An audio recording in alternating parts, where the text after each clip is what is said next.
Damn journalists. They don't let me work. God damn it. I'm not in the best frame of mind to record a lecture for my students now.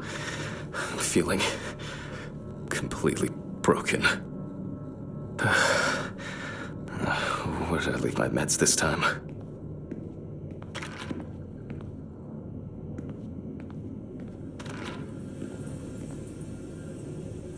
Okay.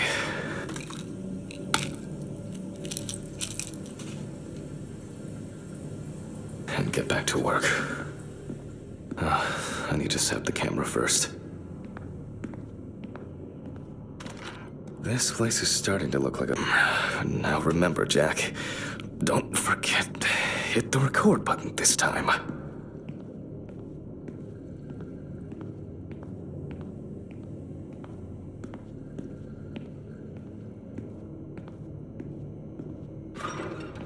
Hopefully the new tripod is going to hold up.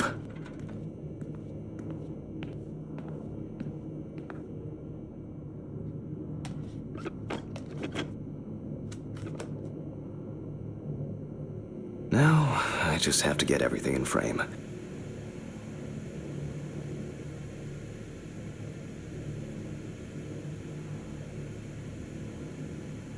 This should be fine. November, recording for medical students from the University of Missouri. This autopsy is conducted by Jack Hanman. Hello, everyone. Today, you will have the dubious pleasure of following a full autopsy, step by step. But let's start. Always wear an apron, goggle, and it's true. The cadaver, but makes like in the it is written during your research, men and room. Now, onto the police folder. That will contain all sorts of pertinent information. So, let's take a closer look, shall we? The deceased's name is Tobias Ch. The body was noticed by a station employee. The deceased was found on the outskirts of a parking lot at a gas. He worked most of his life at the local port dealing with signs of libation. That's it. It's worth remembering the context around the scene of a death. This allows you to better interpret any traces found on the body. I shouldn't start the procedure without... Now it's our turn to take some pictures for... If I can just Aha! There you are.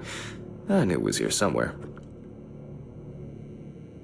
As I mentioned at the beginning, before we begin the internal examination, we need to document the cadaver and the condition it arrived in. We begin with a full body photo. Try and stick... Voila!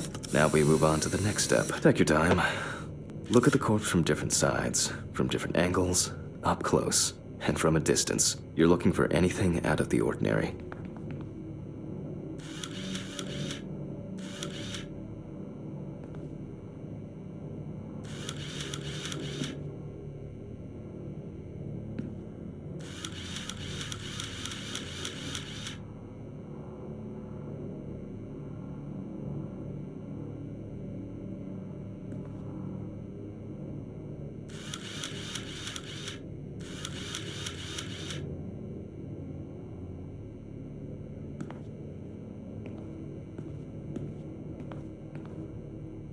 Hardened hands, worn out by physical work, and frostbite.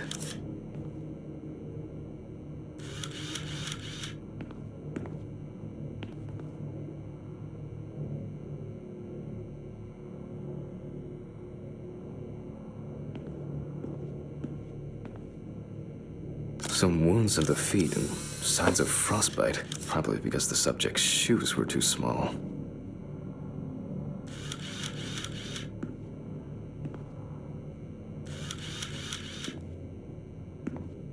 Spoiler-healed wound.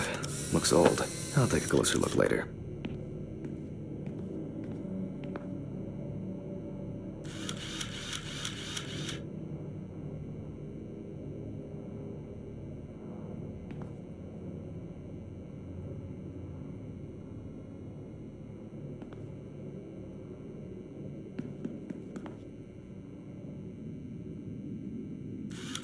That's something interesting. It will be necessary to... In a moment, we will check which of our initial observations will be worthy of... before...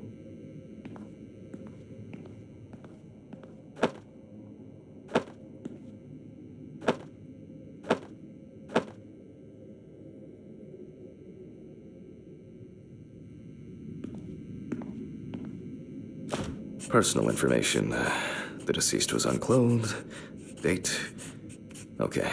As you can see, I note everything down on previously prepared forms. Every pathologist must keep a detailed record of every step of the autopsy. This not only allows you to track the procedure, but also... So, let's...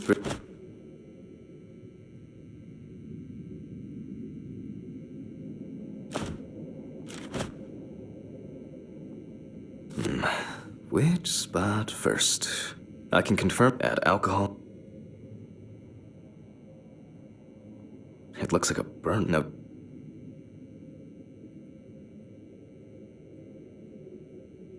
Here we can see frostbite on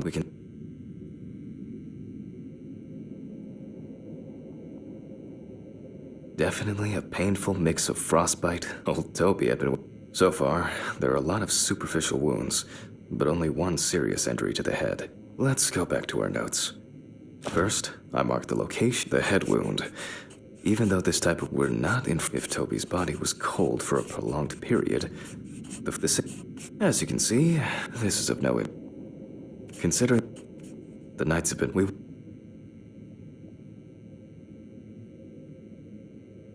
Since the deceased clearly smelled of alcohol, I'll add alcohol poisoning to our list.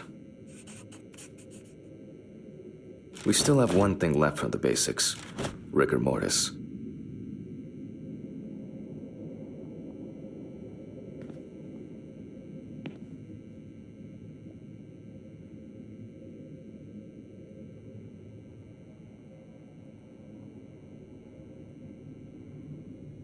Well, we take our deceased by the hand, gradually re-raise it,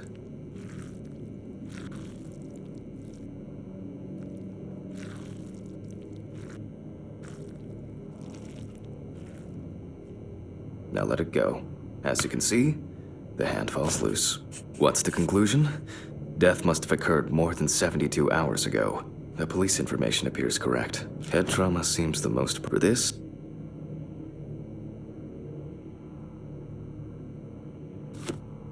The cut is made from ear to ear.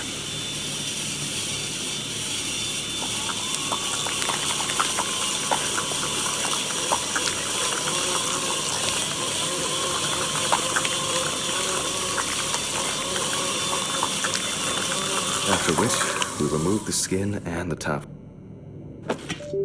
After the basic examination, we can see that the brain's cerebral gyri in both hemispheres are symmetric. The brain looks good. Let's take a cross-section. Some pathologists prefer to examine organs without removing them. However, for me, it's much more convenient to examine them on a board, which we'll do now. Holding a long, narrow blade knife in the dominant hand, we slowly cut the cranial nerves on both sides, all the time pulling the brain towards us.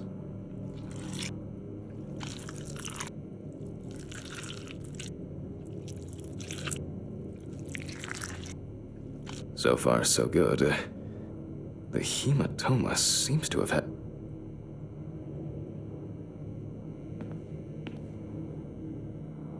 We can rule the fatal accident out as well.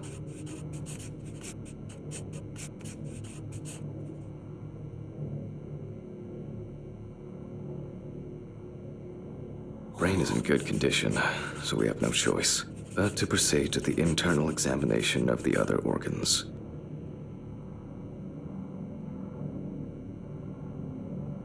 I grab a scalpel from my kit.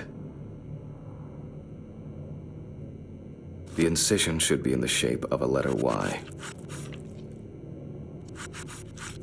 We use a deep cut to reach all the way to the ribs and to penetrate the abdominal wall. All right, now we peel back and separate the skin.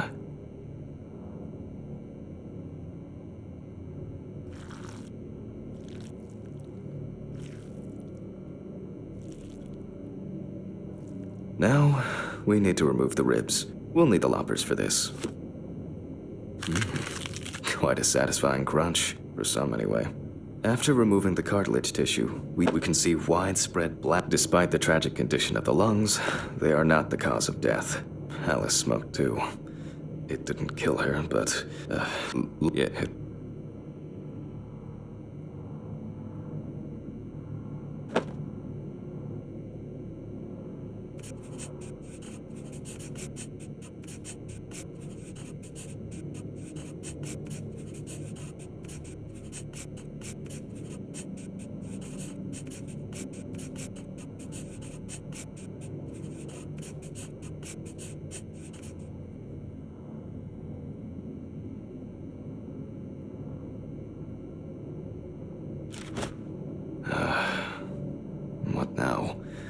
the syringe. Now specifically 3. Vitreous humor analysis is very useful in indicating long-term alcohol abuse. 5 milliliters from the left ventricle should do it. Left on the bladder, we draw about 10 milliliters of fluid. Now we take our samples to the centrifuge. But before I do that, I need to find my notebook. My dyscalculia means that I always double-check the settings. Please excuse me while I run and fetch it.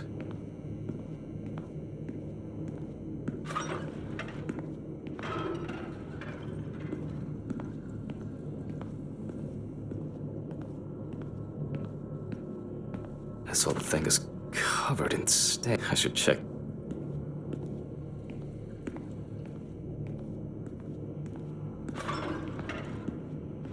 Let's get back to the examination. We put all of the samples into the rotor.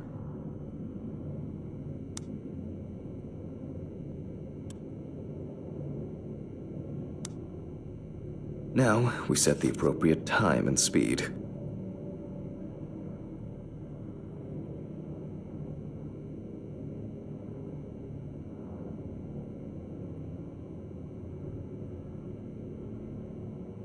Okay, let's roll.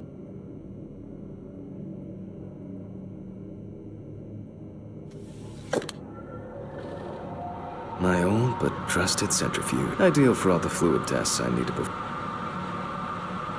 Oh shit. The fuses again. Where were we? Oh yes. The blood alcohol concentration. Let's see what we've got here. Everything's separated as it should. Our lab is closed until tomorrow after the last, incident. However, considering that Toby's favorite eau de parfum appears to be ethanol, I'm guessing the results won't surprise me.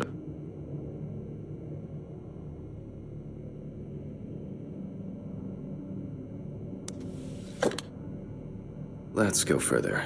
We will now focus on the cardiovascular system, specifically We remove the organ and examine it closely. We look for dark hypoxic areas, clots, or other elements that stand out as abnormal. At first glance, the heart looks fine. The pulmonary trunk and aorta seem to be in good condition. There are no pathological changes that would have contributed to Toby's death. Now let's take a closer look at the stomach. Size is normal, healthy, pink color.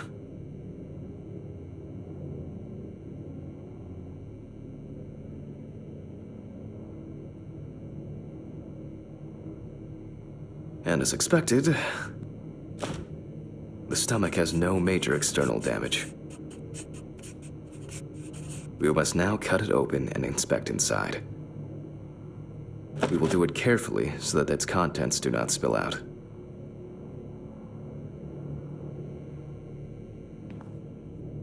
We open the stomach along the greater curvature, from the heart to the pyloric end. Oh. I already feel like there's something left inside.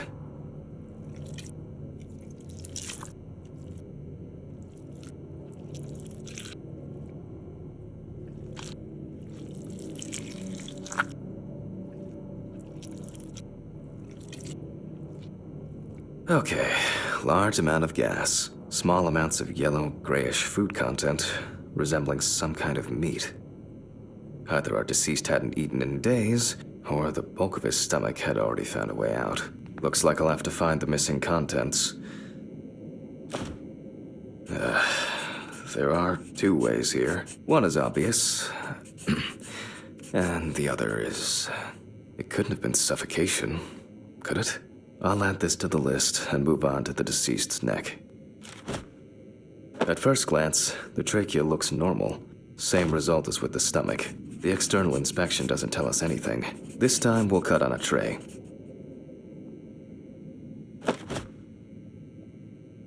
While cutting such a small organ as the trachea, we must make a precise incision.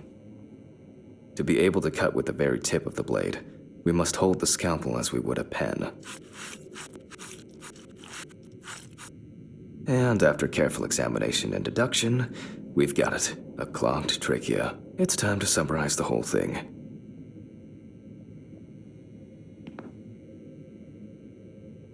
Based on the report and preliminary documentation, it's safe to assume that the deceased passed out after consumption of alcohol.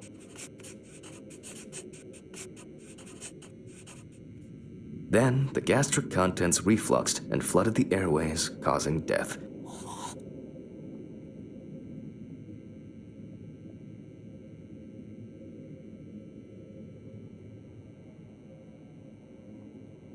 That's why we don't forget about the recovery position at dorm parties.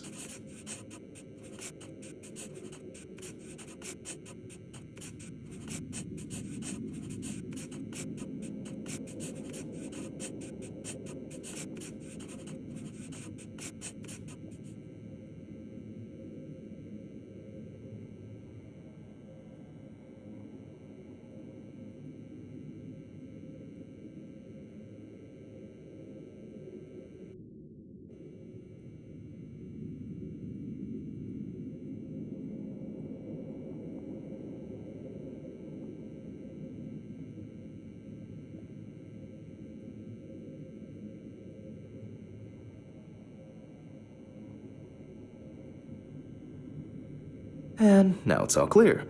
The death was suffocation. Now, the mystery is solved. But for us, this is not the end. First, the dead body needs to be cleaned up.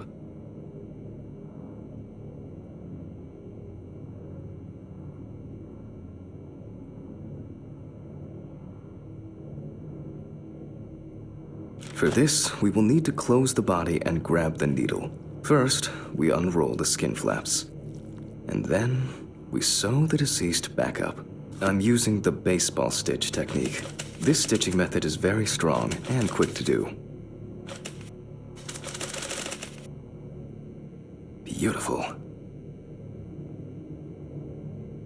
Now we say goodbye to the deceased and put them safely in the fridge, ready for the next stage of their journey.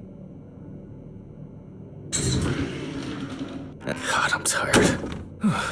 I'll drop these samples off at the lab on the way to the bar.